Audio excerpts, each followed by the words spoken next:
How is everybody this evening? Lovely. Lovely. I am glad to hear it. Welcome everybody to the latest edition of PowerShift.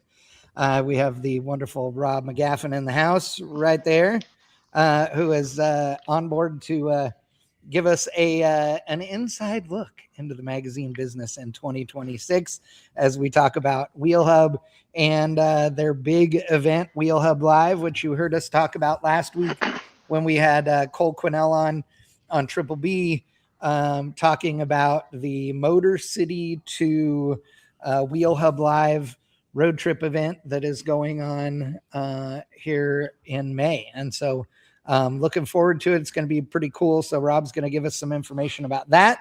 Of course, we got Crosby in the house, McTaggart, and Wickman. Wickman, who is laid up and on all the drugs tonight. Yeah. Yeah. When you get your ankle fused all together and stuff, they give you the good stuff. So yeah, everybody's here in the house. But before we get started on everything else, I wanted to cover one thing that people have already, or Jet Black already mentioned in the comments. Just wanted to say that we lost a major bang shifter last Friday. It turns out, and you guys know I refer to him as Barnalicious all the time, but Barney Kinsey, aka Barn, the ultimate moderator on all of our live stream chats at all the drag strips all over the country, been doing this for us for, God, I can't even remember how long. I mean, literally 15 years, something like that. He awesome dude. My partner on livedragracing.com, all of that. Just a wonderful guy, and unfortunately passed away due to complications from pneumonia last Friday. And so to everybody out there that knew Barn, he was a great dude. So I want to give a big thanks to one of his friends, William, one of his neighbors, who's really close with Barn, and they were best buds. And William and his family, invited Barn to holidays and all that kind of stuff. And they were really tight. And he reached out and let us know what had happened to Barn, and is taking care of arrangements for him, and all those things. There's not going to be a funeral or ceremony like that. Barn wanted to be cremated, and once his ashes spread, and we're getting the details on where, and so we might help out with something cool for that side of things, and we'll let you know as we get closer on that. But yeah, so this one's in his honor. He's not here giving us a ration of shit during the show like he usually is, so we're gonna miss him for sure. But on to happier things, and that means road trips and events and all the things. And Rob, when you started Wheel Hub, now how many years ago did you start Wheel Hub magazine? It feels like yesterday, but I know that it isn't. We officially launched in Pomona in 2018. Yeah. But Steve and I have been like trying to piece it together since like 13 or 14. So yeah. We officially launched in 18. I remember you guys hit me up. You wanted me to do some VO for you for some of the spots that you had playing over the thing at Pomona at the Grand National, which was awesome. And, so you guys decided to start Wheel Hub when all the other magazines were shuttering, right? They were already starting to close their doors. And I think people thought it was the end of magazines, and you guys were like, nah, we got an idea. And you guys went to a level that nobody has ever done in the magazine business, in the automotive space. I would say the closest thing to what you guys are doing would be maybe Rodder's Journal, because it's that coffee table book kind of a magazine, not just your cheap paper, stuff. So right. Tell people a little bit about it and how they can find out more and get a subscription and all those things. So Steven came to us, or came to me back in like 2013, 2014, and had this idea for a book. And it was just him and I for a while, and then we kind of took a break on it because we were having a hard time finding somebody to lay it out. And then he happened to meet, by chance, our partner Rodney, who actually does the artwork and layouts of the book. And that's really what the ball got rolling. But yeah, I was still doing all the freelance stuff for all of the 10 books at the time, and it was kind of like a preemptive thing. We didn't know it was going to happen. We didn't know that layoff was going to happen, or they're going to shutter 19 books in one weekend. So we just happened to be lucky and just timed it about right, because it was about a year after we started the book is when that happened. And you guys, like I said, you did it different. You didn't just go, oh, we're going to do a new magazine like all the others and have it just, here's the name Wheel Hub. It's a different thing. I mean, what you're doing is at a different level. So explain that a little bit too. Yeah. So the book is 9x12, and it's, I think Wheel Hub's about 200 pages and Truck Hub's about 190 pages, but it's on heavy paper. So it's like 100-pound paper. And I mean, it's a box of 25 weighs like 50 pounds. So yeah, I mean, it's I don't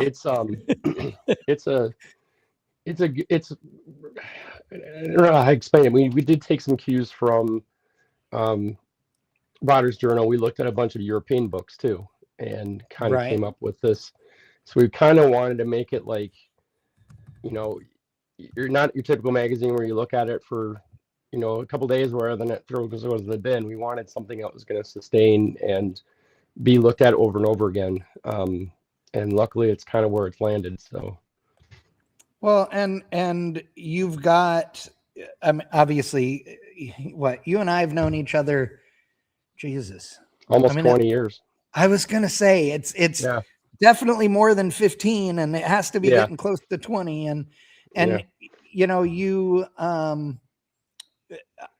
you and I met, it was when I was starting to announce all the Good Guys stuff and all those things. And you were shooting features on all these pro touring cars all over the place. And, you are you know, you're one of the premier automotive photographers in the country, right? I think that's fair to say. I think anybody would agree with that. You know, I know you've heard me say this before, but I have people all the time that, you know, say, "Oh, you're a photographer," and I'm like, "No, no, no, no, no, no, no. I take pictures of cars at events. That is not the same thing as being a photographer." And I tell people that all the time. Right? I tell people all the time, the reason that I never will claim to be a photographer is because I have friends who are photographers and they're badasses. Like, it's insane. And if people knew some of the things that you guys did to get shots, I mean, all these, you know, rig shots and all the things over the years. And I've been fortunate to be at, you know, photo shoots with you and photo shoots with Wes, and I've helped you guys at different ones just as a helping hand and whatever, and have seen some amazing things. And so, you know, I hold you in high regard because you are an incredibly talented guy at shooting cars. So your point of view on this book, and I know your partners agreed with you on this, was that the photography needed to be absolutely stellar. Like, that's what you wanted this thing to just knock people's socks off, blow them away visually when they looked at these cars. So you're not just doing a car feature pulled over into a, you know, corner somewhere at a good guy show. You guys are doing big, planned, beautiful shoots. And then, I mean, putting a ton of effort into the layout, like you said, of those features so they just feel amazing. But then tell us what happens when you then have a crappy ad next to that, like you do in the typical magazine. Well, we try not to do that because we our ad spaces are a page or 2 pages. We don't do quarter, 8th page, 16th page, none of that stuff. Right. And we're pretty reasonable in terms of the cost for that. But we still get people asking us, "Hey, why don't you have ads in your book?" Because we try to make the ads look like the rest of the pages. And then a lot of times what we'll do is, Rodney does a real good job. It's like, if we have a feature and let's say there's a Bullard transmission in it and then classic instruments on it, so he'll bookend that car with those ads. So that car may be in the ads as well as in the feature. So we try not to make it, we try to blend it all together as best we can. Yeah, I love that part of it. I really do. And again, you know, you've shot a jillion cars over the years. And, you know, I mean, how many years have you been shooting cars professionally now? I mean, I started in 2006.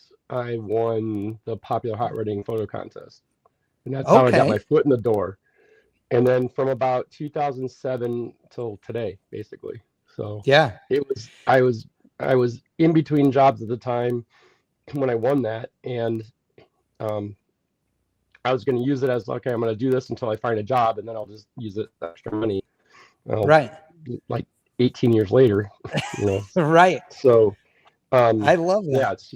It's been a struggle at times, but you know, I really enjoy it, and and I can really, and I never thought in a million years I'd be partnered on a magazine and own my own setup. So yeah, it's just been kind of crazy. So it's pretty awesome. It's pretty awesome.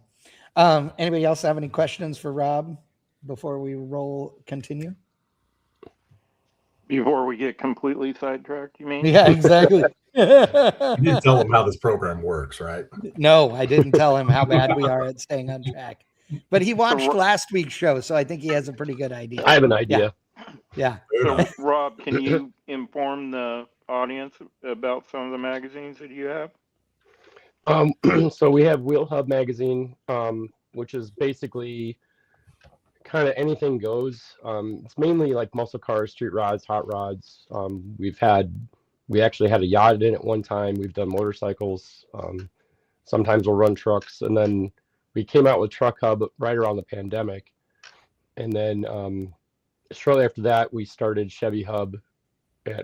Mustang Hub, and then 21, I think Chevy Hub came out.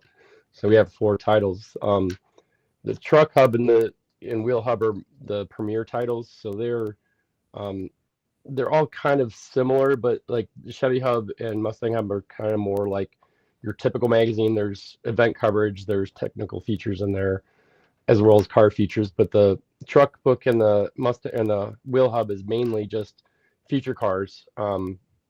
And what people don't, when we first started laying stuff out, we were trying to figure out if people were going to be, would they hold their attention for 20 pages? And that hasn't been a problem because we do 20-page features on everything. So Cool. Jesus. And how many books do you put out a year? they're all quarterly. So Okay.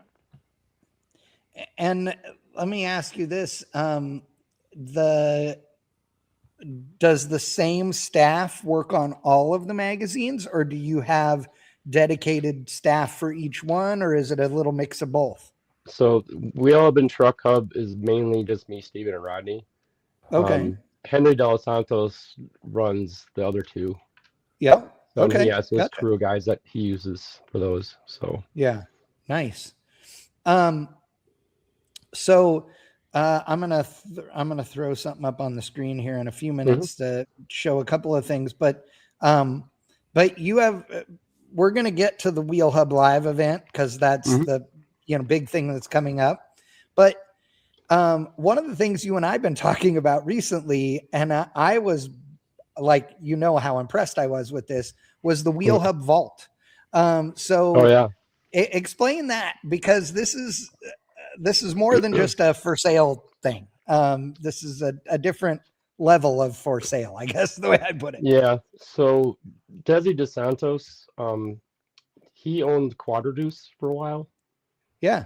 And so we met him. He's a friend of Steve Stropes. We met him through Steve. And he was telling us a story how he came about to that car. And then the Wicked Fabrication, that 51 Ford, that crazy one that came out like in 2009 or something like that.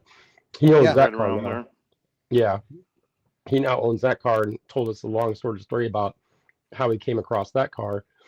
And what he's done is, like, with those 2 cars, he's developed a website and he documented everything about those cars from the time, like Quadradeuce, from the time Mark built it for Summit all the way through when Troy had it and so forth.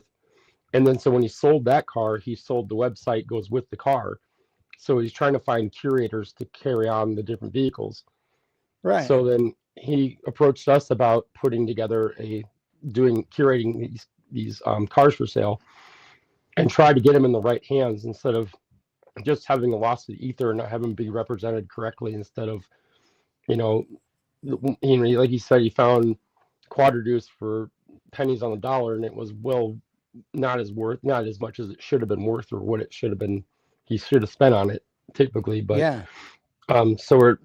So he came to us with that, and then we kind of developed a partnership with him, and so he's kind of running that right now. And so, but it's the target of that is selling these really high-end cars, yes, or these cars that have a history, and making sure that everybody can see what that history is and all of the information on them and what have you, so that when you buy one, it's the real thing. And when you're selling one, you're getting what it should be worth, rather than just randomly throwing it on Marketplace or whatever, And then what he's also doing on each of the cars that we represent, he's developing a website for those too. So those websites will carry on with the cars as they get handed off. That's so really part of the cool. Service it's part of the service that we do with us. So, and are these vehicles being appraised, or? I'm not as well versed. I'm probably I'm not that involved in it right now. So okay. That would be a question you could ask Desi at some point. You know what? You should let Desi know that we'd love to have him on the show too. Yeah, I'll let him know. Yeah, that'd be awesome, because I'd love to be able to, look at some of that stuff. It'd be pretty cool, You guys, if you go to wheelhubmag.com, you guys can find out information on where you can buy the magazines. subscribe, all those things. And it is very impressive. It is very, very impressive. So you will not be disappointed in this book. And the I guess the thing that I think about the most when I think about that book is the fact that it is like a coffee table book, right? Mhm. And like you Yeah. said, one you're going to go back and look at, because I know that there are people out there that have magazine collections and they go through the, old issues and look different stuff up and this and that, but it's not the norm, right? The norm is that somebody reads a magazine and then tosses it.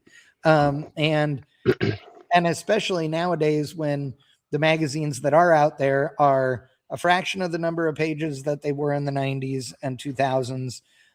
And they're on paper that is so thin, it's unreal. And one of the things too that I don't know that everybody understands or pays attention to, but back in the day and in the normal magazine world, there was a subscriber's copy of the magazine and a newsstand copy of the magazine. And there's two things there's one big thing that was always different on one versus the other. And that is that the subscription one was on thinner paper. It was unreal how thin this paper was. And everybody knows like that if your hand was sweaty at all, or if you had oil on it from like rubbing your face, you would rub the ink off the page onto your hand. I mean, that was the normal, right? The one that went to you as a subscriber, it was thinner because it didn't need to live through a bunch of people looking at it on the newsstand, and it was cheaper to send it to you. That was the other part. So, and then there was also alternate covers sometimes. And one of the things that, good, bad, or otherwise, that people probably don't know too, is the impact that Walmart had on the magazine world. And Walmart, and I don't know how many years ago this was, but when Walmart became the biggest reseller of magazines, they required control over the covers.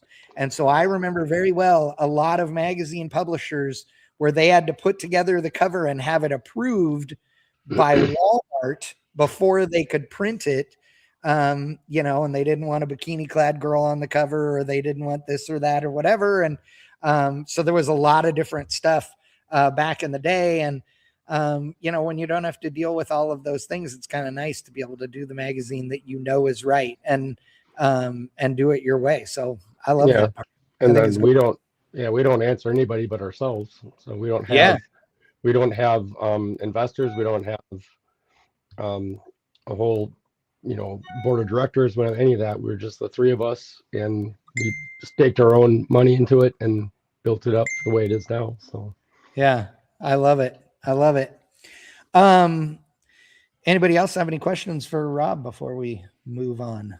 With the magazines being put out quarterly, do you alternate them where you, like if you had like all four subscriptions, you'd get one is it like every month that they're out, or? Yeah, we stagger them to some degree. Yeah. So. Okay. Nice. That's awesome. So if you're getting all the Hub magazines, then you're going to be able to make sure you have something to read all the time, basically. Right. I love that. All That's that, great. Save the poor postal carrier dropping 50 pounds worth of books in your box. Yeah. Yeah. Well, that's been our problem. We had, we were selling overseas quite a bit, and since pandemic happened, and then when the postal went to shit, and the cost of shipping stuff to Australia and Canada and England and stuff, it's just gotten ridiculous. So we've been trying to find, we had a distributor in Australia, and then they've gone under after some point. So we're trying to find distributors in the UK and Canada and Australia, because we've got pretty good markets there, and we keep getting inquiries for all those. So it's funny you bring up Australia, because like you said, they're hardcore over there. that makes me think of a funny Brian Lone story that I have to say. So I'd throw him under the bus. McTaggart's heard this one before, but so back in the day when we first started Bang Shift, me and Daphne handled all the apparel orders and stuff, right? And we had shirts made and all the things, and we would package them and send them out and do all the stuff. And it's a lot of work.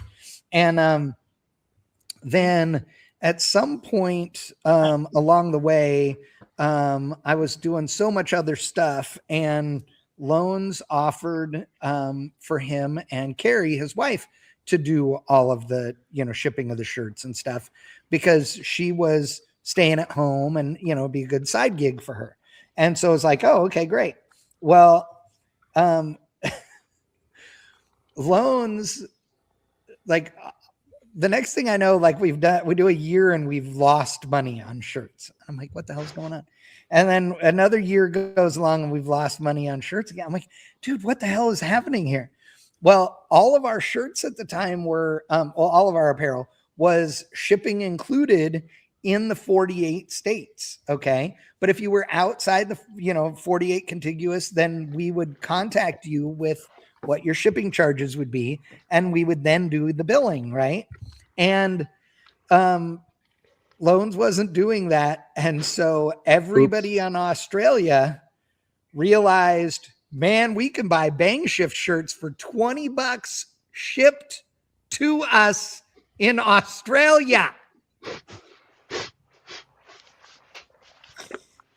Oops. Let me explain to you how much money you don't make when you do that. So I might as well have just sent these guys $20 and like said, hey, thanks. Because the shipping was more, I mean, it was literally like, $18 or something Right. for the shipping. It was hilarious. And so they thought, oh shit, Chad's got some kind of deal going, this is great.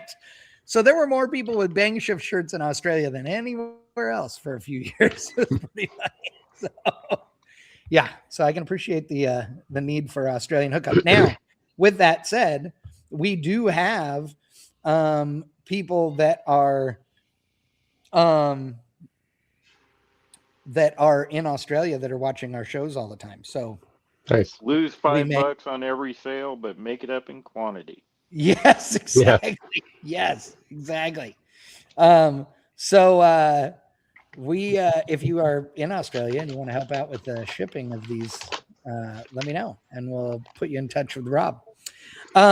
Okay. So tell us about Wheel Hub Live. Like I said, last week we had Cole on and he talked about the road trip, his event, which is the, if you haven't seen it, it's Pavement Pounder Events.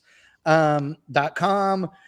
This event for 2026 is going to be the Motor City to Wheel Hub Live road trip. It's going to start in Michigan and make its way down to Lincoln, Nebraska with a totally curated, awesome road trip that's going to end there in Lincoln, Nebraska at Speedway Motors and the Museum of American Speed. Isn't that what it's called? I always get confused on the order. And it's, the museum is epic. It's insane. It's a great place to go. And Speedway Motors is super cool. They have some really, really neat stuff there. But what made you guys decide you wanted to do a car show, and what makes it different than any of the other events that magazines are doing? So we did a story on the museum like 2018, I think, 2019. And then, we found out that they've been talking with them. We started developing a relationship with them, and then they mentioned that they were building an addition to their building. And so Steven and Tim Matthews, the curator, kind of put their heads together and said, "What if we invited 50 of their feature cars and put them on display in the museum right around the time where they kick off their Cars and Coffee for the year?" And so in 22, is that because this will be the 4th year, so we started in 22. So it would have been, excuse me, I'm mixing up my years. So we probably talked to them in 20 or 21, and so when the museum when they got done with that building, we had the bottom floor, which is about 30,000 square feet, just empty space. So we invited as many as the feature cars from previous books or future features that we had coming and put them on display. And then we kind of we worked at the museum and came up with an idea for making a weekend out of it instead of just a one-day deal to help kick off their new wing. And so we developed, the guys in the museum came up with the routes. We did a reliability run and we had a couple of stops we could do. And we did a lunch stop at Andy Leach's place, and we went to one of his Peter Fink's collection. We went to a Cook collection in Lincoln as well. And then it seemed to go pretty well, and then we decided, let's try it again. So this will be, like I said, it'll be the 4th year we're doing this. And so typically how the weekend goes is we have our VIPs for display cars move in on Thursday, and then we have a VIP dinner that night for them, and everybody kind of hang out, and they have the access to the museum. If you've never been in that museum, it's impossible to see it in one day. It's Really? literally an event. There's so much to see, and they've added so much more onto it.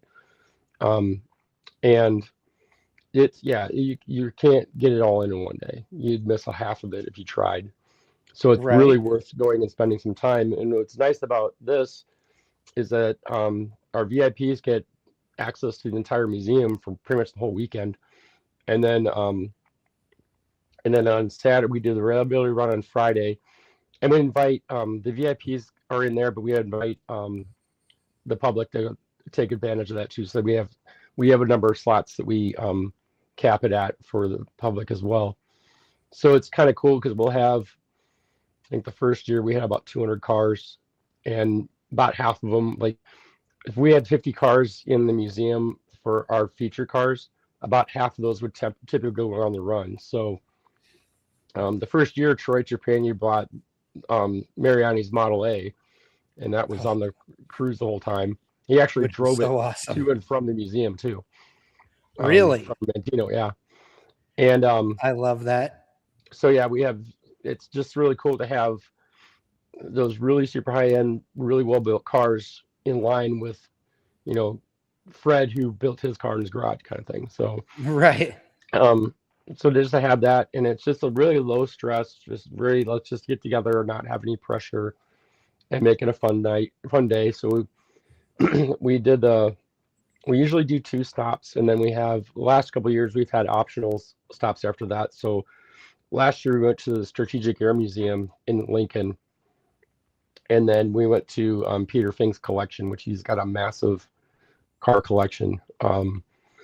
And then from there, people can split off because Andy Leach's shop isn't that far from there. So people can have the option to go into Andy's shop, or we have No Coast in Lincoln also opens up their shop for everybody. So people can kind of split off and go where they want. And then we reconvene at the museum, and Griot's a great sponsor because they supply car care products. We have a car wash station behind the museum. So when people get done with the run, they can clean up their cars, and the feature cars go back inside.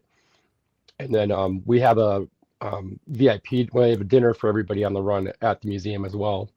So the people who have paid for that, they can come in and have a dinner with us. And then Saturday is basically either the car show, cars and coffee portion. So people from around the area come in, and the museum on their normal cars and coffee will get anywhere from 500 to 1,000 cars. First year we had about 1,200, so we're expecting pretty good size this year again. So heck yeah. So yeah, and then this year it's a little different. Now we're adding a new feature to it called the Wheel Hub Cup, and we have a cash payout of $100,000. So we break it down. We invite 25 cars, and then we break it down to the top 7. And how that's done is each car that's entered in the cup, in the past we didn't have anything like this, but it's not everybody who wants to bring their car necessarily wants to compete. So we actually just have a standard thing, and we have the cup as well. And for the cup this year, the way it's going to break down is like we'll have a representative from each build, and then they will vote on what they think the top 7. They'll vote on the top 7 cars, and they can't vote for their own car. So Oh, okay, gotcha. peer based at that point. And then from there, when those 7 are picked, then we have our cast of judges that will go and judge those cars, and they'll go down from the grand prize to the super set. They'll be the super 7, and then the grand prize will be picked out of the 7, and then the remaining 6. So the grand prize would be $30,000, and Wow. each of the remainder of the super 7, so the last 6 will get $10,000 apiece. Yeah. And then we have a best interior, best paint, best design, and best stance in each one of those categories will win $2,000. And It seems like a format that a lot of shows are going to now that I've seen, with like the Barrett Jackson Cup, what Bobby Alloway does with his show there at the National Motor Speedway, and seeing stuff like that with the recent Chicago World of Wheels show. Well, and I have to say, you know, and this isn't to take away anything from Bobby and what he's done with you know, his show there in Nashville, but his show in Nashville really, you know, is it is Wheel Hub magazine in person, if you will, because it was the first car show outside of yours that really was, let's bring all the premier cars and all the premier builders in the country together. And I don't think that anybody thought that would actually work, because quite frankly, you know, car builders, there's a lot of ego there, and that's not a bad thing, but you know, they don't always want to, you know, play well together is what everybody would think. But the reality is, if you're not there, then people are questioning why you're not there. And it's meant that every big name has come there. And, you know, I give you guys credit. You sort of started that off, you know? Yeah. Well, we it's wanted insane. to keep it. Yeah, we wanted to keep it more curated to mainly the cars that we feature are cars we are going to feature in the future. Right. And just kind of like celebrate that and keep it really low key. I mean, Bobby's done a great job since Shades of the Past and everything else. And we, you know, we're not trying to be that. We're trying to keep this like kind of low key. And the whole thing with the cup is we're trying to keep it a lot of the politics out of it too. So, we have 5 or 6 judges, and then whatever they say goes. So we're you know, we'll curate the cars in, but then after that, it's kind of the peers will pick their top 7, and you know, hopefully everybody goes home happy. So yeah, that's awesome.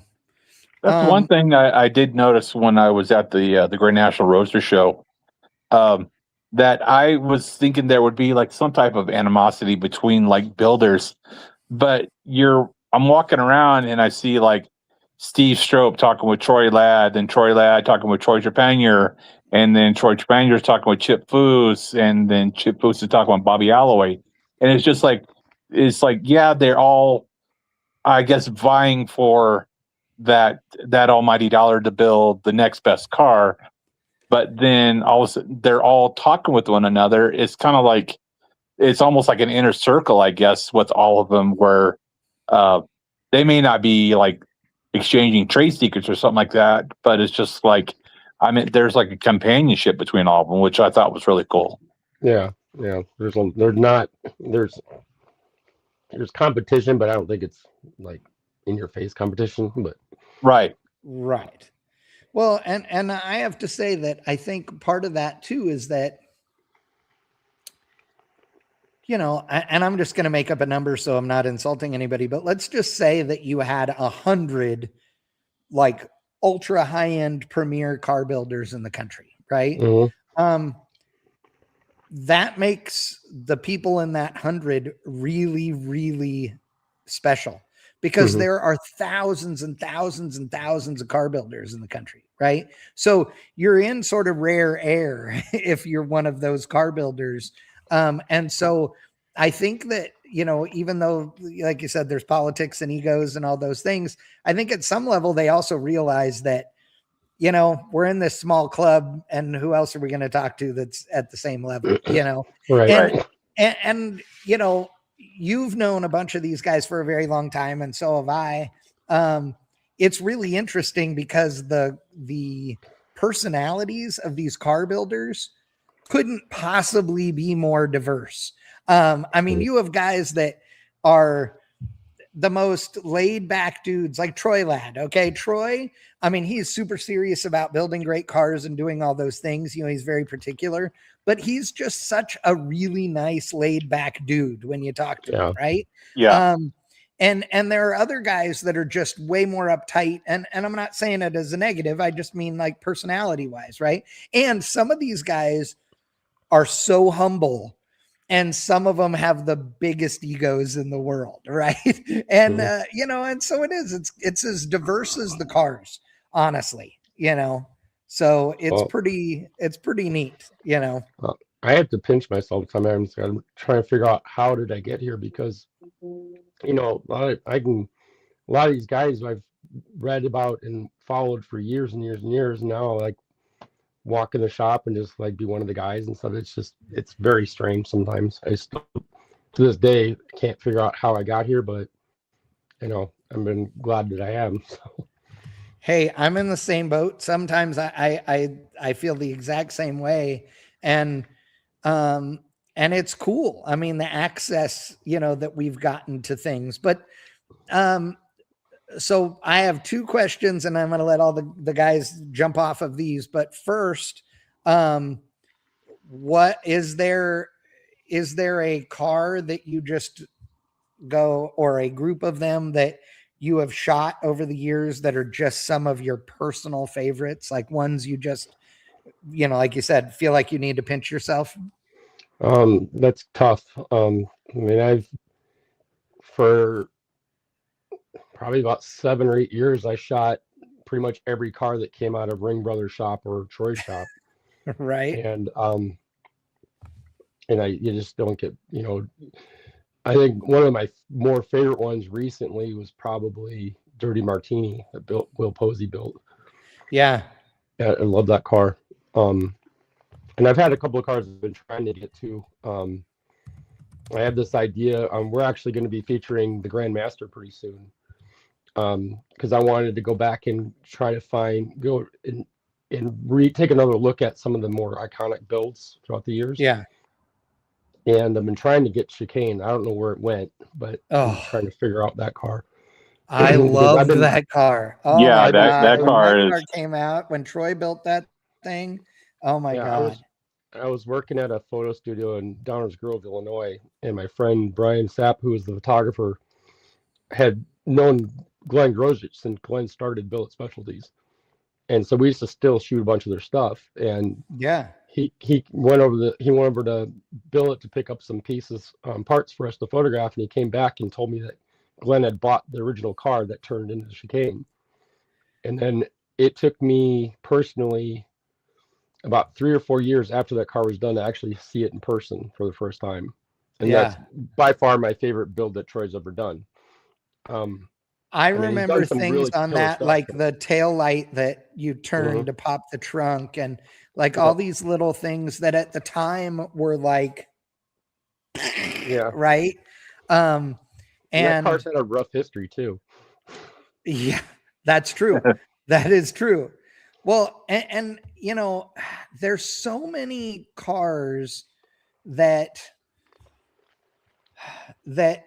are at this next level, right? You talked about Andy, you talk about Troy, you talk about all these different people, these, builders, and, obviously we talked about Pomona earlier, you're talking about America's Most Beautiful Roadsters. There's just insane levels of builds with those, whether it's from Troy Ladd or Trepagna, or it's, Posey, any of them, right? They're Brizio, all these guys over the years that have built, Boyd and all of them, right? There's just so much history there. I always feel like sometimes I have to remind myself that we are exposed to stuff that sort of numbs us to other things, right? It's like, and I know Crosby especially will get this. Here in Dallas, where I live now, like people, if you're driving down the road and somebody sees an old Mustang or an old truck or whatever, they're like, ooh, old Mustang, ooh, old Camaro, right? And I just like, I see it and I'm like, oh, okay, because I look at Camaros all the time. And, I mean, besides the one that's sitting right here behind me.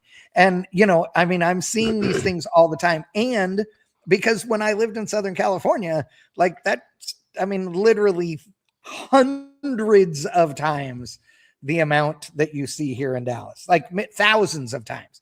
I mean, if you don't see old cars every day, it's because you didn't leave your house, right? But with all that said, we get jaded because we're in the middle of all this industry. Do you find that it's hard to appreciate the like backyard built car that's just a nice clean car because you're looking at something that costs $500,000 to build every day? Not necessarily, because I think no matter what you're doing, if you're the guy, I mean, you may be passionate about cars, but can't do the work. And then you pay Troy Ladd or any of those guys to do your car for you. I think they all have the same passion.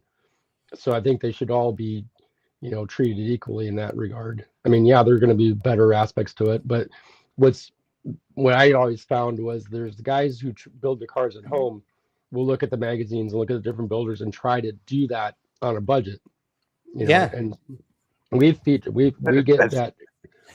that criticism once in a while about how can we never shoot any garage built cars, but there's been a ton of garage built cars in our magazines. Yeah, they're just built to a very high level. So right. That's awesome. I love that.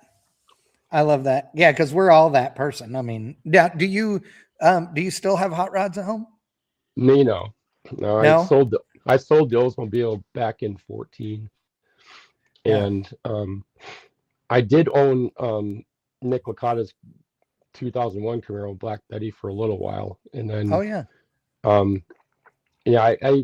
it was funny because I was shooting with Mark Oya a few years back, and he asked me about would ever want to build another car again, and we were interrupted by we were moving locations, and so I had time to I had like 15 minutes to think about an answer to that, and I kind of came to the conclusion I was kind of been there, done that in my stage of my life, and I was appreciative that I was able to do a car build and have that experience. But I'm around all this stuff now, and I get access to all these really cool cars and shops and everything else, and I'm enjoying more doing the art side of it and being involved that way instead of the stress of owning a car. Right. Yeah. So you're getting your car fix from being around all these different ones rather than going into your own garage. Yeah, and then I do a fair bit of just photography outside of the car stuff, just to kind of take a break from it, because I feel you need to step away from it every once in a while. So what do you shoot when you're not shooting cars? What do you like to go shoot? I like to shoot just like landscapes and wildlife and just whatever kind of tickles my fancy, really. So, I mean, there's we know lots of professional photographers that are like you, like that do that. McTaggart and Wickman, you guys know how many guys have we known that are race photographers? They spend their life 4 days a week on the wall at a drag strip shooting cars. And when they leave, they go shoot, bald eagles and stuff. I mean, literally, it's awesome. Roger Richards is the first one that comes to mind for doing stuff like that. He would go to Arizona when they would do preseason testing, and between events, I mean, he would stay there in Phoenix and go out in the desert, literally like out in the middle of nowhere, and just take pictures of the swallows or lizards or something that's just in nature out there. And he was. He told me one time he had more fun doing that than actually taking pictures of the drag cars. Yeah, and there's I think Mark Rebellious, I think is how you say his name. Yeah, he's Mark. NHRA drag. he chases storms around Arizona when I was off base. So, Yeah. you know. He also shoots at the Super Bowl every year. Mhm. And he does other big events. The Olympics this year, I think he was at.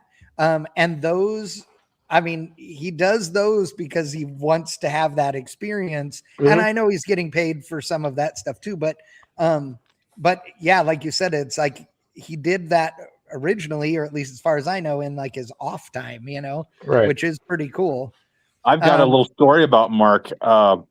When I had 4 different kidney procedures I had to have done, and I had a bunch of Nikon gear that I ended up selling to basically pay for these procedures. I was like $2,500 out of pocket each time to do these, and I moved to Colorado, kind of just got away from photography, and was talking with Mark. And he's like, "Hey, are you covering the last event at Vandermeer?" And I was like, "No." I was like, "I don't have any camera gear." And he's just kind of like, "What?" He didn't know the backstory. And I told him, and he's like, "I got something for you." And he ended up gifting me a D1 Mark II body. That I mean, that thing is used and abused. And I started thinking about it, it's like, when he had this body, it was like, this was when he went to the Olympics, he went to the World Cup, he went to a Super Bowl, like carrying this camera. So this body has been like some significant places. And I was just kind of like, holy crap, this something like belongs like in a shadow box or something like that, just with the places it's been in its history. And who knows how many clicks are on this body, the way he takes photos. So Yeah. Well, that's like McTaggart has a camera that's the same way. It was Wes Allison's. Yeah, it was Wes's.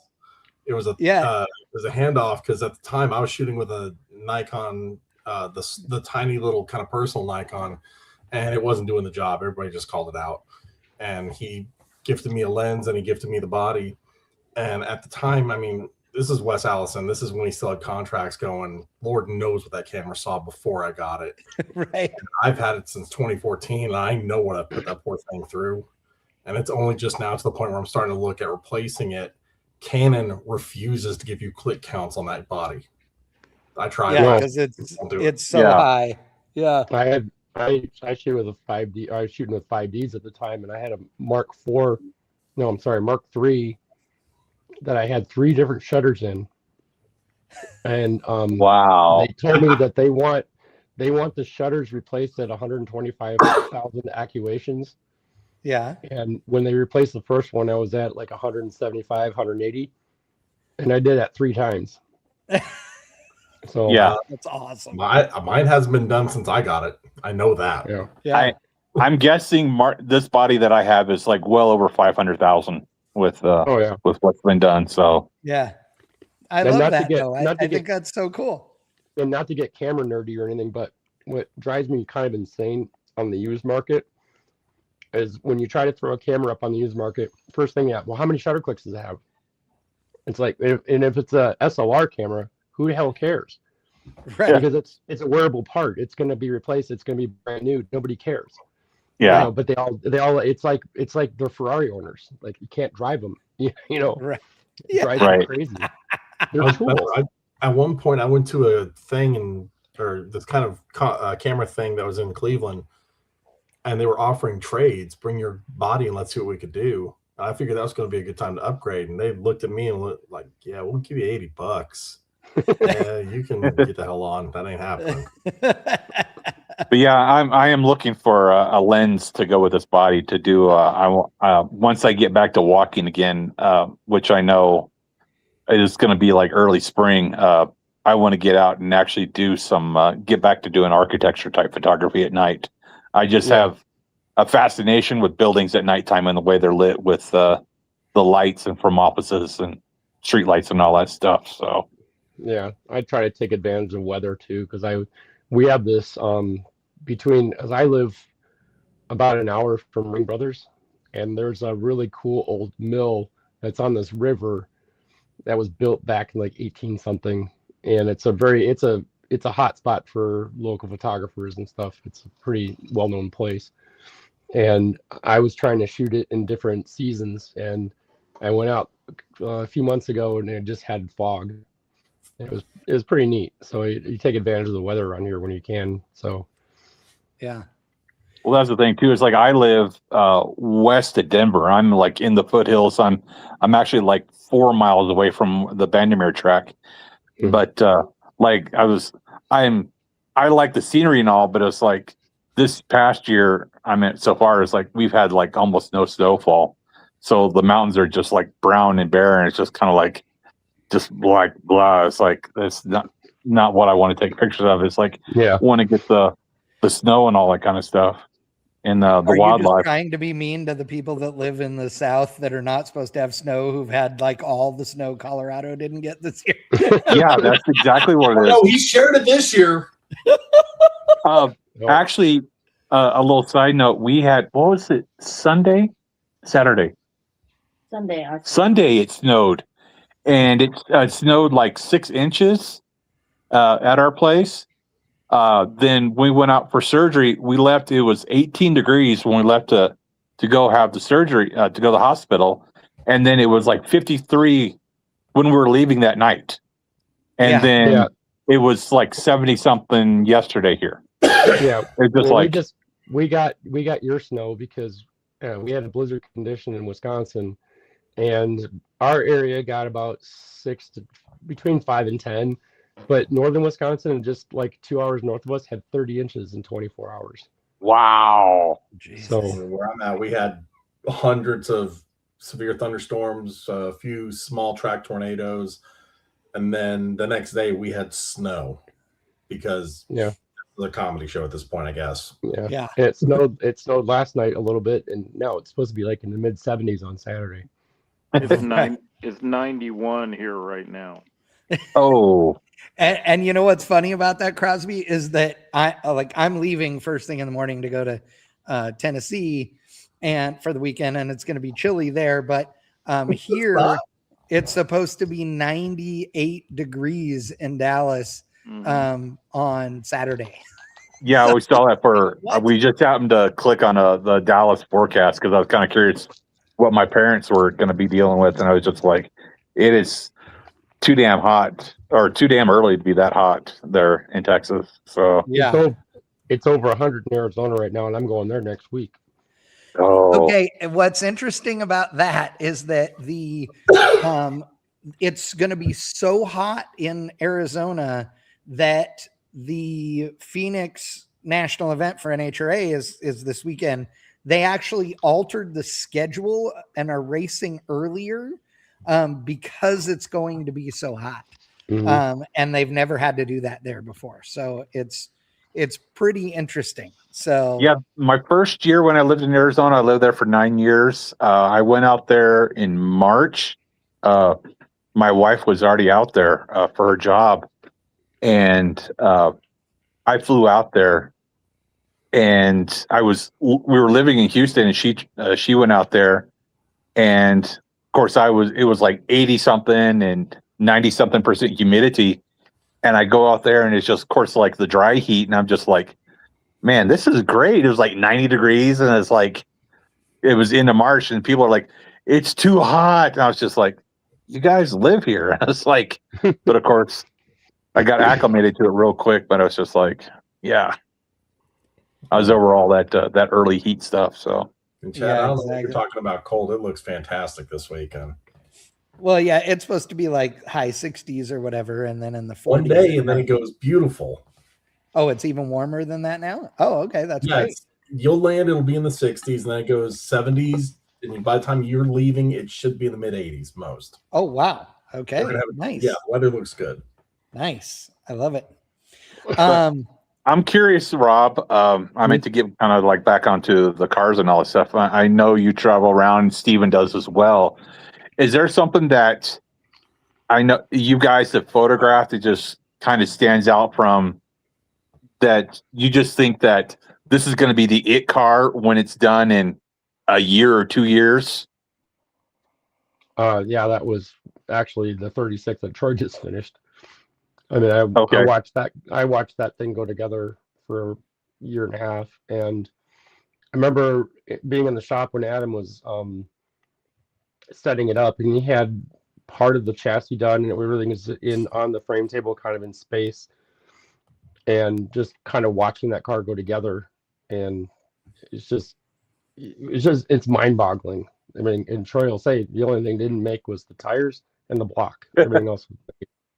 Yeah. I was lucky enough a couple times when I lived in Texas. I'm friends with Tim at Gap Racing, and he invited me over to check out the Mustang Fastback that he had built to compete for the Riddler, which was a number of years ago, and was just kind of just blown away that like Randy from Paint House did a custom mixed blue for that car, and then Levi.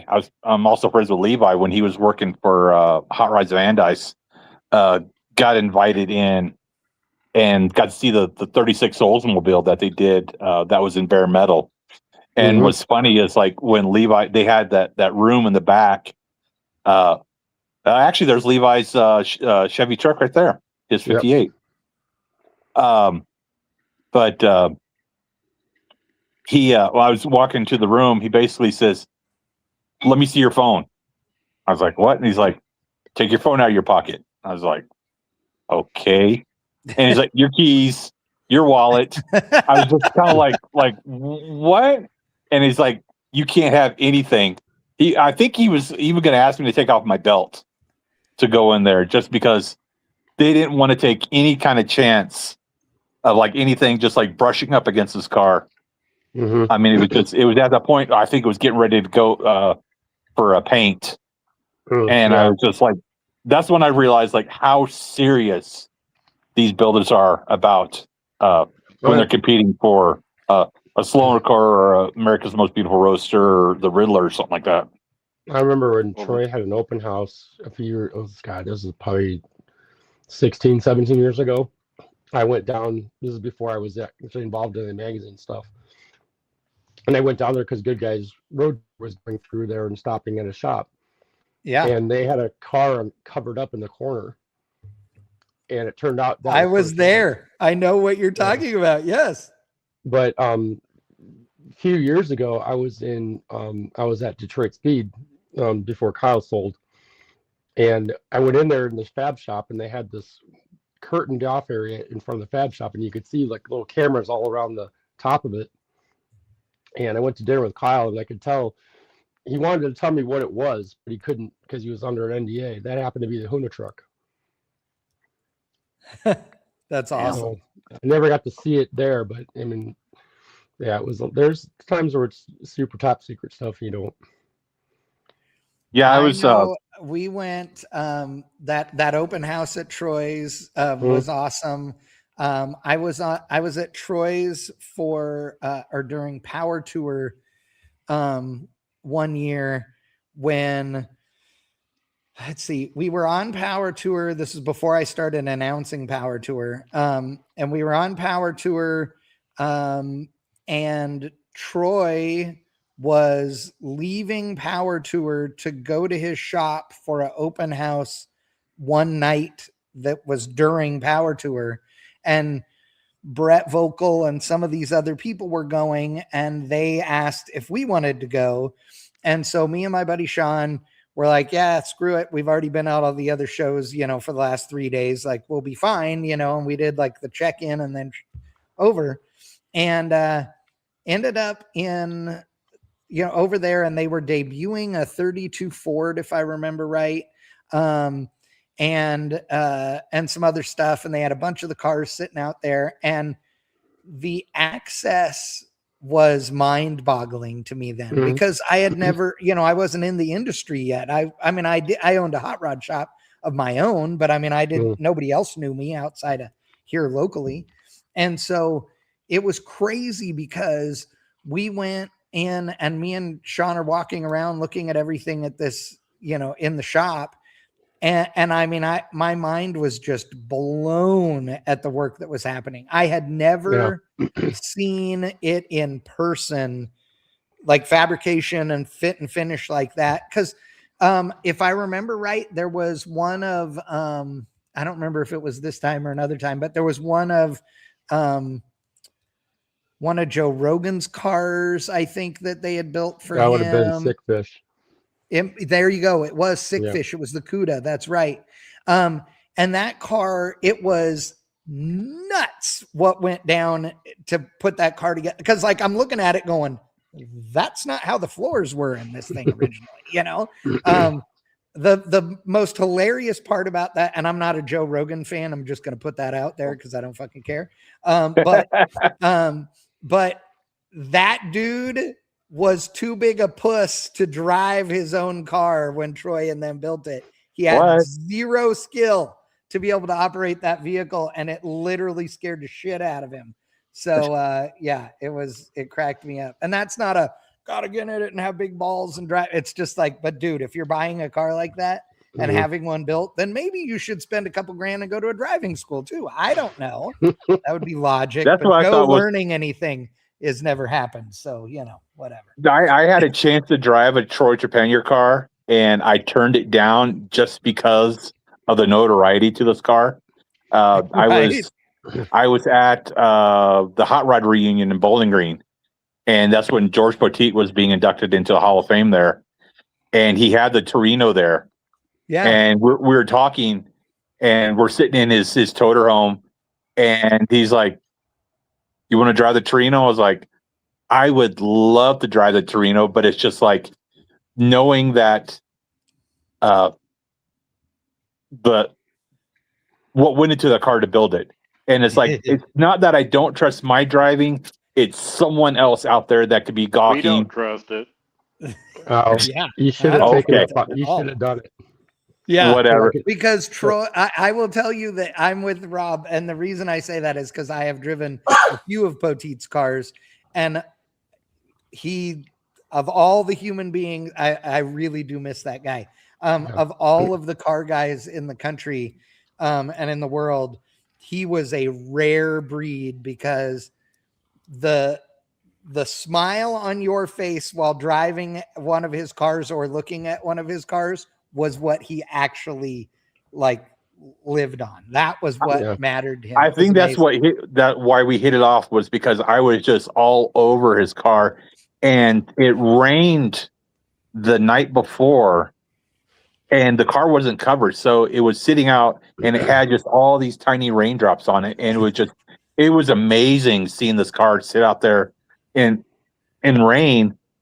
And when we talked about it, and of course I made my voice my side of it, why I declined, and he looked at me like dead face, and he said, "It's just a car." Yeah.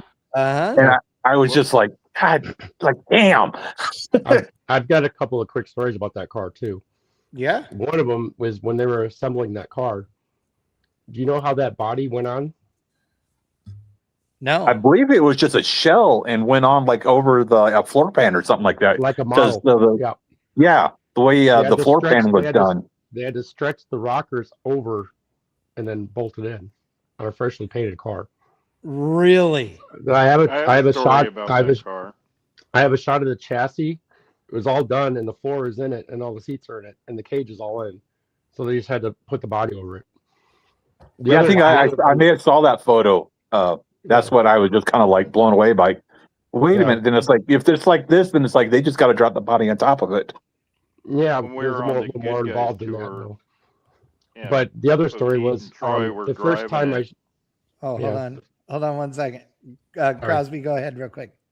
When Poteet and Troy were driving that car, we went through this area in New Mexico, and it was like a canyon. And we get to the next stop, and I think it was at Sauncey Road.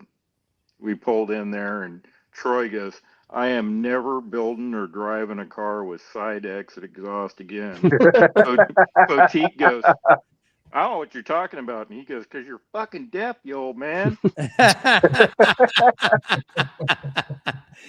That's awesome. I love that. Well, the first time I got to go down to George's place to photograph stuff, a Roadster Shop was doing this Survivor Series, and George had basically like Camaro, a truck, and a mid-sized car, and a full-size car. So we kind of wanted to do a story on the Survivor Series cars, and since he had like all the kind of the gamut of them all, we did a photo shoot on that. And then when Steve and I were talking about that shoot, he asked me if the Torino was available because nobody's ever done a feature on the car when it was done. Because I shot the bare metal stuff on it for Hot Rod, and so I had Josh Henning from Roadster Shop talk to George, and George let me come down a day early, photograph that car. And Danny Burrows was helping me with it. And Danny's like, well, how much longer are you going to need? And I said, well, I got quite a bit to do yet. Okay, well, here's how you start it. Here's, you know, just lock up when you're done. So I got left in George's main shop for until 2 a.m. And I will say that car, I was pretty afraid of it because I had to move the car by myself in and out of the shop to change positions. For a car with a big block experimental intake, and it was just like fired up and go. It was just as docile as anything. It was really cool. You said the name. You said the name Danny Burrows, as in like Bruce's Rod Shop. Danny Burrows? No. Okay. Danny was Danny was George's like main guy that hauled his cars around. And okay. Gotcha. Fish and stuff like He's that. had all the shows with He George. drove Blowfish and a bunch of stuff too. Really nice guy. Super nice guy. So I don't remember what year it was, but it had to be like 01, 02, 03, something like that. We stopped at George Poteet's place on Power Tour. And it literally was like it was a stop during the day if you wanted to go. And, and back then there were, there was like a couple dozen people that were long haulers. Like we were, when I did the first one, San Bernardino to Panama City Beach, Florida, I think there were like 15 of us or something that were long haulers or whatever. Well, so the number of people that went to George's place was not it wasn't hundreds of people. It was maybe 100 people. Right. And he was there and we all got to walk around and it was like, oh, go wherever you want to go, and it was awesome. And at the time I didn't know him. I mean, I knew who he was obviously, but I didn't know him. It would be a few years later before we got to know each other, but his place was amazing. And, it was one of those deals where the number of cars that he had there that were just like someday projects made us look like we're backing up. I mean, he would be like at a swap meet and he saw some truck and he's like, oh, I think I need that, and it'd be cool to do this with it. And it, there were so many times, like I've heard this from multiple builders building things for him when, a builder talked to him about what he wanted to do. And he's like, oh, I had an idea about building a this or a that or a whatever. And the builder goes, oh, well, if you want to build that, we can find one and this and that. And George is like, oh no, I got like 4 of them. It's just deciding which one to build and what style now. And, and I mean, they would be going, you what? You got 4 of them, and they were everywhere. And he had stuff like he had Model A's and he had, Ford Roadsters and a bunch of pickups and stuff. And they were all just under lean-tos in this big, long lean-to building next to the driveway. And they're all backed in there. And you go, oh man, I wonder how long, it's been since this thing ran or whatever. And George is like, yesterday. And you're like, what? And a bunch of the stuff was just old and original and it still ran. And he would putter it around town or whatever, I mean, it was cool. George was a rarity. And so much, and this probably better than most people too, Rob, but he did so much for hot rodding and for the hot rod building industry. I don't think it's a secret anymore, but there were multiple shops over the years that George just paid a certain amount to them every month. Okay. To a shop, and they had cars there. Like Troy is one of them. We'll just say it because everybody knows this. Like Troy would have 1 or 2 cars going for George, and George's deal was, whenever you have downtime and a guy has nothing to do, then he works on my stuff, and he just would send money every month. And the truth of the matter is that for some of these car builders that weren't the big name yet, that was the difference between making it and not making it, right? Like they knew that if all else failed, George was sending a check and that they had something to work on. Right. And that was, and I do know that there were a circumstance or two where people took advantage of that, but generically speaking, they did not. And it was really good. And George was one of the nicest, kindest, most normal dudes you ever met. And the fact that he was a bajillionaire didn't even compute in his head. I mean, he knew he was rich, but he didn't act like I mean, you know what I'm saying? He wasn't an asshole. He still wore his boots and his damn overalls like all the time. I heard a story. I don't know how true this is or not. I know he paid a shop to build a Model A truck, and it came out, I think it was like a dark green or dark blue, and it was done up like a track roadster kind of thing it was numbered on the door and had some other stuff and had all kinds of work done to it. And the vehicle went across the auction block at Barrett-Jackson, and they were kind of talking about it. And I asked some people about it, and they're like, yeah, George paid to have this truck built. I guess he went to the shop, sat in it, and said, I can't fit in this truck. But he's like, I want this truck finished, sold it, and like never drove it. Yeah, that I believe that. But I do know that there is a truck that sounds very much like that. Also, the shop didn't do what they were supposed to do to the thing, and when they were supposed to do it, and it wouldn't make it to the event that it was supposed to be debuting at, which George never set deadlines on projects. He always said, when it gets close enough that we can decide where it's going to debut, then we'll decide where it's going to debut. And these guys said, oh, we're going to debut it at the Grand National. And then it was nowhere near ready to go.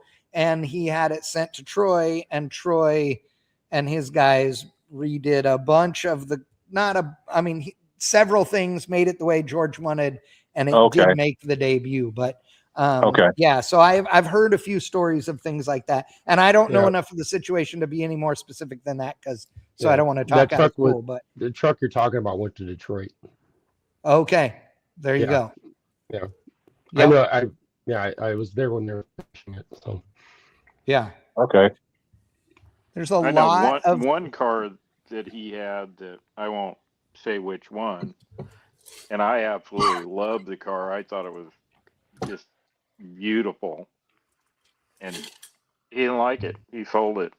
I asked him where it went, and he goes, it just wasn't what I want, so I built another one.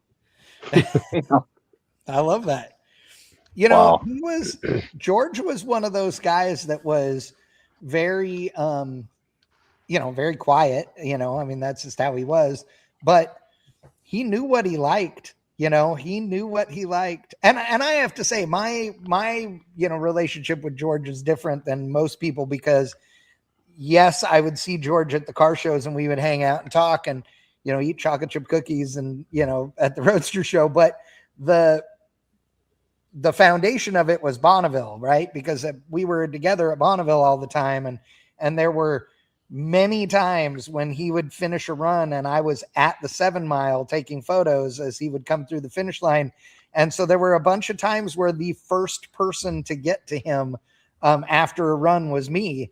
And, and I would pull up and hand him a water, and he never had a bigger grin on his face than he did when he got out of that car after going 400 and something miles an hour. I mean, it was awesome, And I asked him, before we had this conversation once about, you spend 7 figures to race this car, and you get to race it, 2 or 3 or 4 times a year, you could race professionally in NHRA drag racing or any of these things for the money you're spending on this. Why don't you do something like that? And he said, I have grandkids and I have family that I want to hang out with. And if I spent the same amount of money and I went and raced professionally, then I'd have to be gone 20 some odd weekends a year. And then I'd miss out on stuff with the family. And I don't want to miss out on that stuff. And he goes, so I'll spend it and I'll be the fastest man on the planet. And it makes me happy. And it's an amazing place. And it's all the things. And I'm perfectly happy with just that. And it was like hard to argue with that, Yeah. I'll tell you, it's we're very fortunate, all of us, because the 5 of us here have been in this industry at some level or another for long enough now that we've gotten to meet and talk to people that, most people would, give their left arm for, I mean, I had my mom and dad with me at the Grand National this year, right? Because we did MPMC and then the Grand National, and mom and dad, I flew them in on Saturday. We went to the show.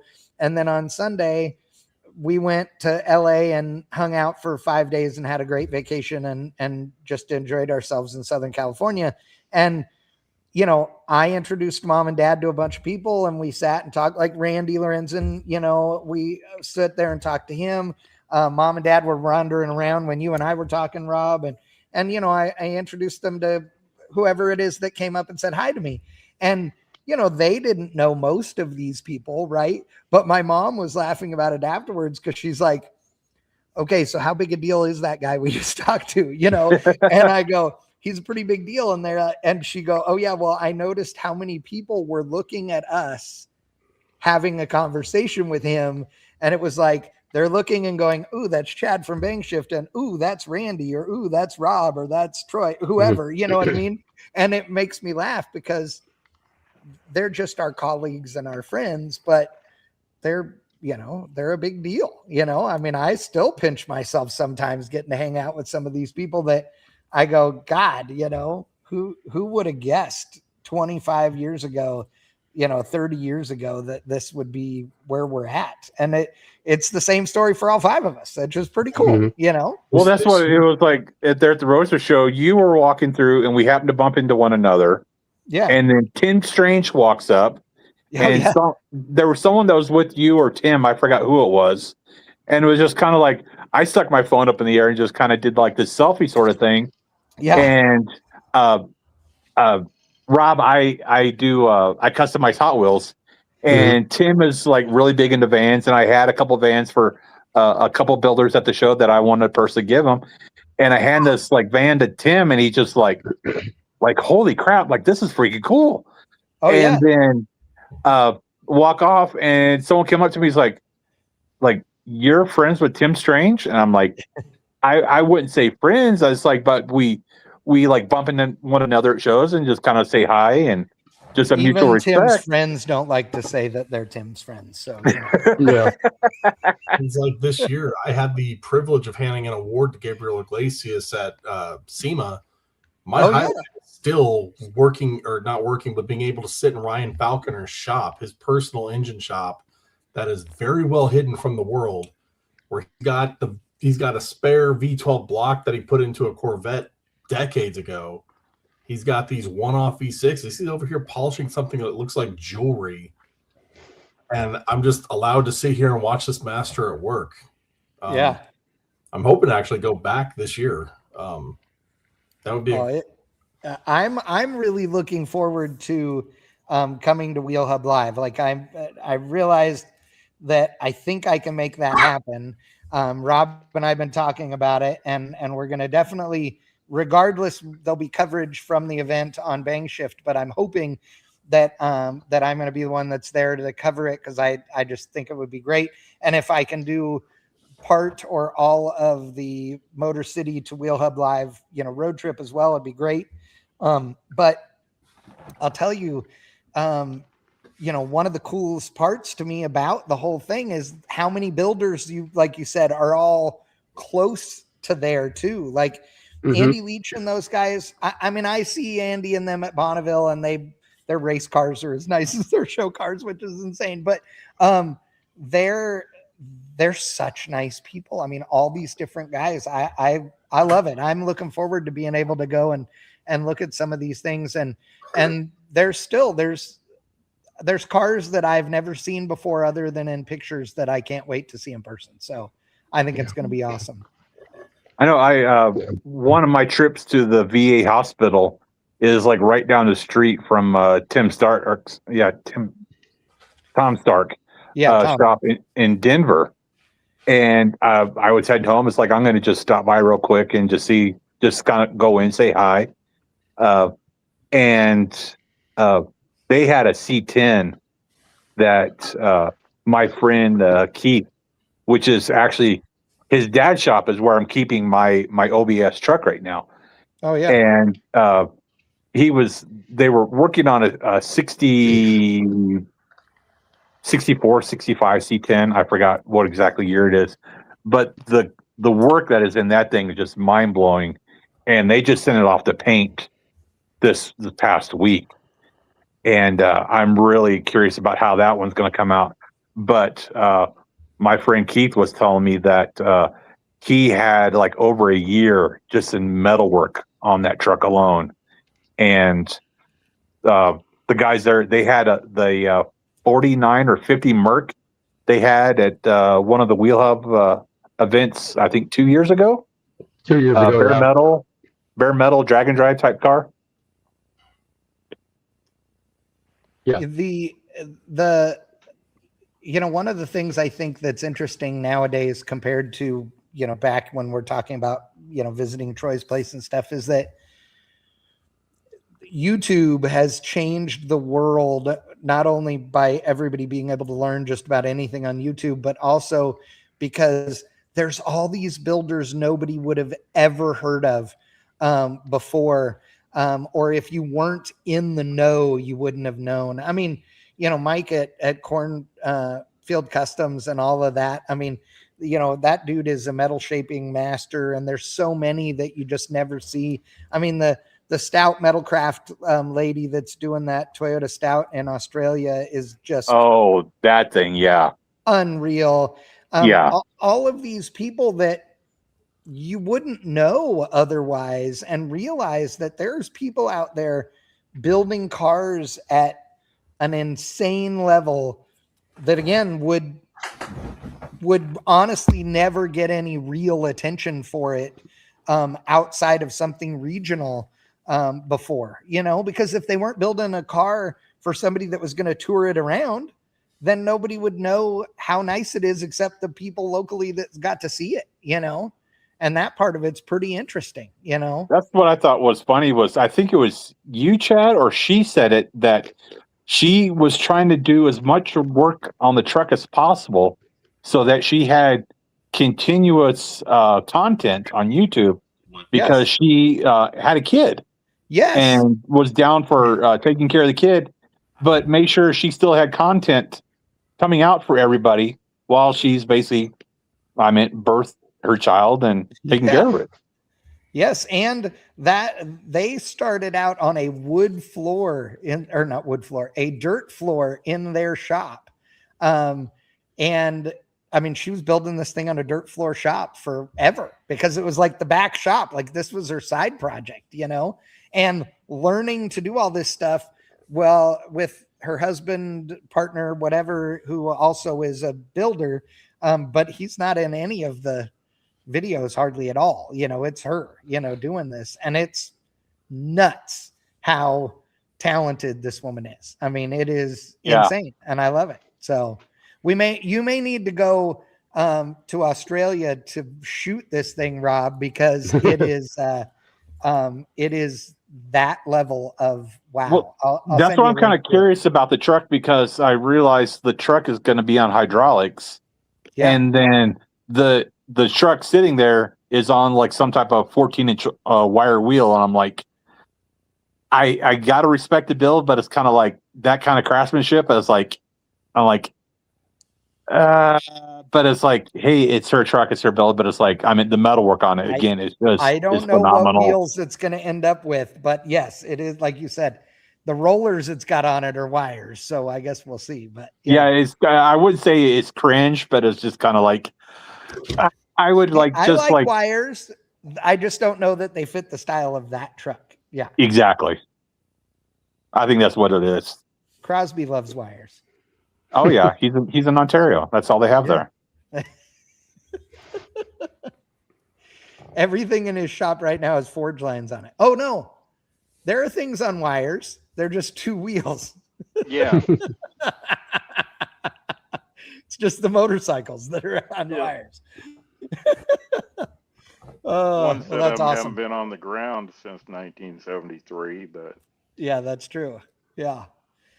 Well, Rob, I really appreciate you joining us tonight. We're an hour and a half into this, so we're going to cut it for the night, but really do appreciate it.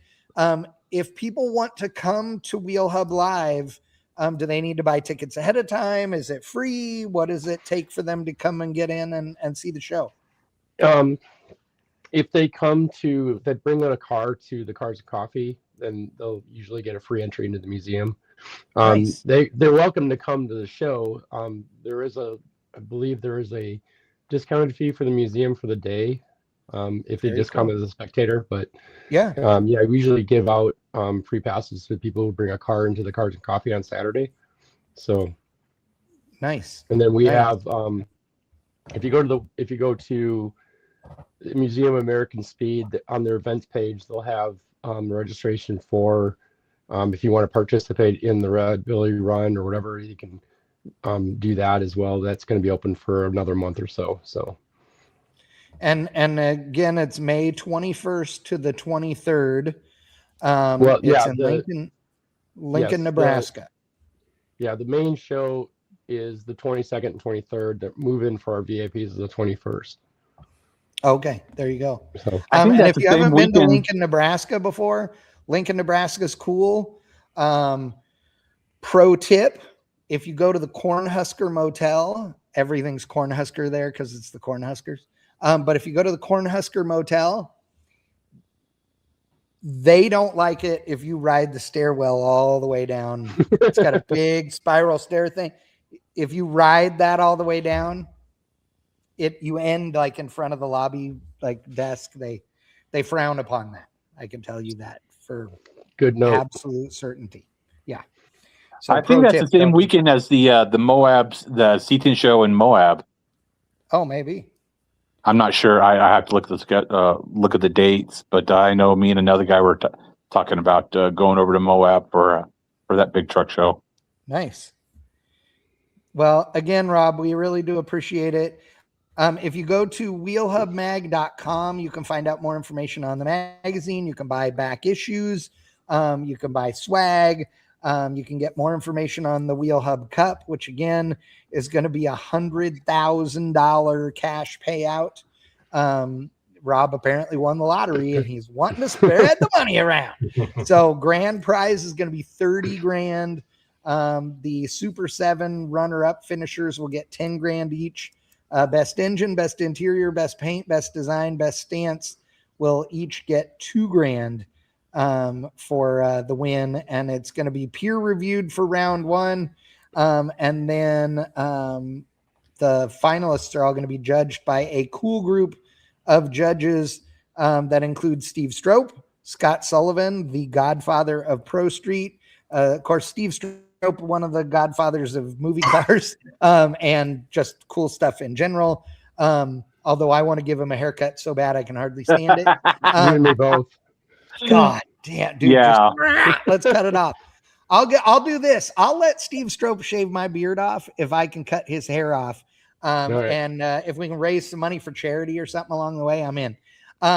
Dave Lane, Will Posey, and Matt Willoughby are the rest of the judges. So it's going to be pretty cool. Those guys have a very diverse sort of, group of cars in their own stables. Like Sullivan is real big on driving, stuff, no matter how crazy it is. That's, a pretty common theme among all these guys. So it should be pretty fun. And I'm excited to see who is going to be there. It's going to be impressive. That's for sure. I'm curious Yeah. if the Gia that won the Sloan Award is going to be there, because that Gia has been cleaning house lately. So Have you We'll have guys to shot see. that thing for a feature, or are you going to? That's what I'm doing next week. Awesome. yeah. Okay. That I'm gonna go to Squeege's to shoot the A100. Oh, nice. That thing is just they took off a side panel on the bed. I just happened to be lucky enough to show like the cage work, and that truck is just mind blowing. I mean, there's so many details on that thing that It is. It was like probably my favorite vehicle at the Roadster show. Yeah, it was cool. Way cool. Well, again, thank you, boys. I appreciate it. And Rob, thank you so much for joining us tonight. Thanks, and stay in touch with me if you can make it or not. Let me know. Oh yeah, I will. Yeah, I'll nail it down for sure next week. Okay. So, okay. Thanks, guys. Yeah. Appreciate it. Absolutely. All right, thank you, Rob. Appreciate it. Thanks, Rob. Have a good night. You too. Take care. Big thanks to Rob for joining us. That dude has shot so much cool stuff over the years and everything, and I love the story and what they're doing. So, if you have not, like I said, check out wheelhubmag.com and you can look at some of these covers and everything from the magazine. It's very impressive. If you want more information on the Wheel Hub Cup, it's wheelhubmag.com/Wheel Hub Cup. There is no link for that on the main page. So you need to go to wheelhubmag.com/Wheel Hub Cup to get all of the details. But this car show looks insane. I'll show it to you guys again. I'm going to share the screen one more time just to see what the layout is at this show is pretty darn impressive. It reminds me of the Peterson. It reminds me of going to the Peterson because every car has a ton of room around it. And you get to really take a look, I mean, it's all of the stuff, this is obviously outside before they move in, but all of this, the inside is just super, super cool. There's no doubt, like these are some neat cars.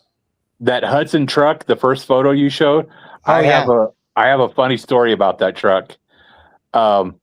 It debuted at the Houston Autorama, and a shop called Paint House there in Houston built the truck. And I forgot what colors the truck was supposed to be, but when the rendering came out, my friend Randy that owns the shop, he printed out a photo or the rendering on paper to show the client, hey, this is what the truck's going to look like. Yeah. Well, the printer, one of the colors in the printer went out. And so it came out looking like that green and brown. And I think the truck was supposed to be green and brown. It was supposed to be, I think, blue or something like that, two-tone blue. And the owner's like, those are some pretty cool colors. Let's do that. And Randy was just like, what? And that's hilarious. That's how that color combo came together on that truck. But yeah, that is a one-of-a-kind truck. I don't know what happened to it. He built it for the guy. They took it to, I think, like Good Guys Columbus and a couple other shows for about a year, and the truck just disappeared. No idea where it's at now. I'll be darned. Are these yours or Evan's? Those are Evan's, and he was looking for those the next morning. I picked them up, and I was trying to text you back, and it wouldn't go through, so I got to take them by to Evan. Yeah. That's awesome. Good. And I don't have to ship them all the way across the country. Yeah, exactly. Yeah, you could just drive down the road 15 minutes. No, the next morning, he's like, I set those down on the table, and I completely forgot about those. That's awesome. I grabbed them, and I was trying to get a hold of you, but I don't know why it wouldn't go through on Messenger. That's funny. I don't know. I've sent you messages too, and it's like it just doesn't work. Yeah. So So I got them, so I'll take them by, Okay. drop them off to them. All right. I gave up trying to text or message Crosby because I never get a response, so I'm just done with them. So Actually, Good. you know why that is? That's because Crosby's phone is sitting on the table and he's working. And when your messages come in, Nova is up there going meow meow. Ooh, nope. And she deletes your text messages because she hates you. I would not. I'm not surprised. Yeah, That the cat wife is really over does here not just like laughing you. her ass off. I know. I could hear her because she knows that cat does not like you. I know. There she is right there. Oh, He was sleeping. yeah. Yeah, the cat was Like, on why'd me you wake earlier, me and up? the dog is on the couch with the wife. Of course, I think she's got crackers or something. So Yeah, of course. He's no dummy.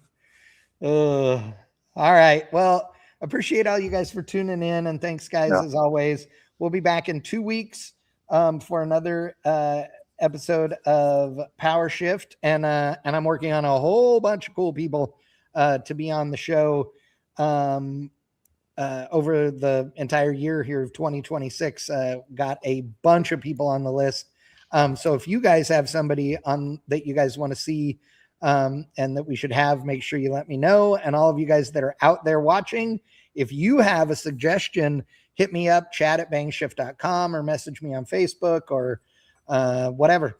And I'll take it under advisement. Or if you have connections with somebody cool, let us know. We definitely would like to get some other people on. Obviously, we had Cole Quinnell on last week on Triple B, and Rob on this week here on PowerShift, talking about Wheel Hub Live and the pavementpounderevents.com Motor City to Wheel Hub Live. So if you want to go on a cool road trip, now is your time. It is a limited number of cars that can enter. It's a fully curated road trip. And if you don't want to have to make reservations for hotels and all that kind of stuff, they have VIP packages available where they do that all for you. Whatever you want to do, it's pretty cool. It's going to be a fun time. So looking forward to it for sure. So like I said, go to pavementpounderevents.com and wheelhubmag.com and check everything out. a quick update on one of the past guests that was on the show, Andrew Ritchie out of Vancouver, Canada area. He has got his Mustang running and driving now. Oh, nice. With the BMW M52 inline six. Yep. Manual transmission. He's got all the metal work done. He is doing some body work. He went and got some rattle can spray paint that was supposed to match the factory green that was on it, but it was off a little bit, didn't have enough blue tint to it. But he is actually loving the car. He's trying to get it done for the Overcrest Rally, which I think is in Utah this year. And he's driving the car down to Utah and doing the event, which is going to be over a weekend, then driving it back. And he just wants to put road miles on it and just see the country through that. He's another one of those ones that is all about driving the car after it's built. Nice. So yeah, if anyone's interested, look him up on YouTube. Head gasket in the trunk, or what's that? Does he have a spare head gasket in the trunk, or? I joke with him about the BMW engine in it because I made that mistake once, and yeah, that is friend. We promise. Yeah, Wickman, you and McTaggart are like the epitome of this will be fun, and then 20% of the time you're like, why did I do that? The only luck I've had with European cars was the Mark II Volkswagen Rabbit that I had. And I actually had a couple of them, and those were extremely fun cars. But everything else has just been a headache and pain in the ass. I like the Mercedes, but I got my Chevy truck. Yeah. Yeah. Yeah. just have to be patient and send products out to certain places. But yeah, exactly. mine's coming together slower than I'd like, but sometimes you have to have a reality check to, Yeah. set yourself straight. And the But last it'll be time I awesome looked when way it's into it done. was a reality check. Yeah. Yeah. No, that motor's perfect. What are you Oh talking yeah, about? no, the valve train is about as broken in as it's ever going to get. Broken in. I like that. Yes. Yep. Yeah, that's a big thing on my OBS that's holding it up for actually being roadworthy. Is the front shock mounts have to be redone, and it needs custom shock mounts in the rear. So basically, looking at the Thornbeck brothers, they have a kit that basically there's lower tabs that mount to the tubes of the rear end, and then a bar, a piece of tubing that goes across the frame rail, which in my case would be welded to the notch for the upper shock mounts. You'd almost call that a cross member. Yeah, you could. You might. You might. You might call it. That was awesome. I'm not exactly in a proper state of mind right now. That is true. You are high Fair, but still. Oh no, there's. Hey, hold on though. It doesn't matter if you're impaired or not. It's still funny. Well, the thing is, the wife. I'm in a bunch of pain right now, and the wife like tried to give me like the good stuff. We'll say we won't say what it is, but it's the good stuff. Yeah. And if I took that, I would have been I probably would have lasted about 20 minutes and fell asleep. So I passed on it till we're finished here, and then I actually eat something, and then I could take that. Coma. Yeah. But I found out something interesting in my procedure. I'll share with you guys if you're interested. Is that they replaced part of the tendon, one of the tendons in my foot leg area. With a dead guy's tendon? Yes, with a donor. So did you get to clear that the guy was like somebody cool and stuff first? I had no idea they were doing this until I found out afterwards. So maybe they found something when they went in there. If you use a tendon from somebody that was way smarter than you, does that also make you smarter? Well, I told a couple people about that, and like one of my friends says, I told him about it, and he's like, "Well, hopefully it wasn't Asian because your penis will probably end up getting smaller or something like that." So not even touching that one. Nope. You won't either. I won't either. Oh, and on that note, ladies and gentlemen, we're calling the show. So yeah, Amanda, I love you so much. You're the best. That's great. So if I go on a killing spree, I'm blaming the other guy. So there you go. Yes, there you go. Yeah. Crosby, have a lovely evening. Yeah. Tell your cat I said I will see you tomorrow night. Yep. And Wickman, Take get your drug on there, big boy. And yeah, I'm ready to call it a night. Do all the things the doctor says and not do all the things the doctor tells you not to do. I said, I didn't get to see the doctor afterwards because they started 2 hours late, so he had like 3 procedures to do that day, so he was like way behind on his schedule. So I think mine took longer than it was supposed to. But so I'm curious to like what all was done, because I'm finding out there's other things that finding out I have a dead person attached to me now, and that's okay. The doctor still can't find his watch, so it's fine. I would not be surprised with this guy. If you knew this guy, you would it would not amaze you. Yeah, I mean when you always see him wearing his Patagonia vest, so doesn't matter what the weather is. Okay, he's wearing his Patagonia vest. Stop talking, Wickman. Good night, everybody. I'm yeah, like I said. See ya. Say good night, Gracie. Good night, Gracie.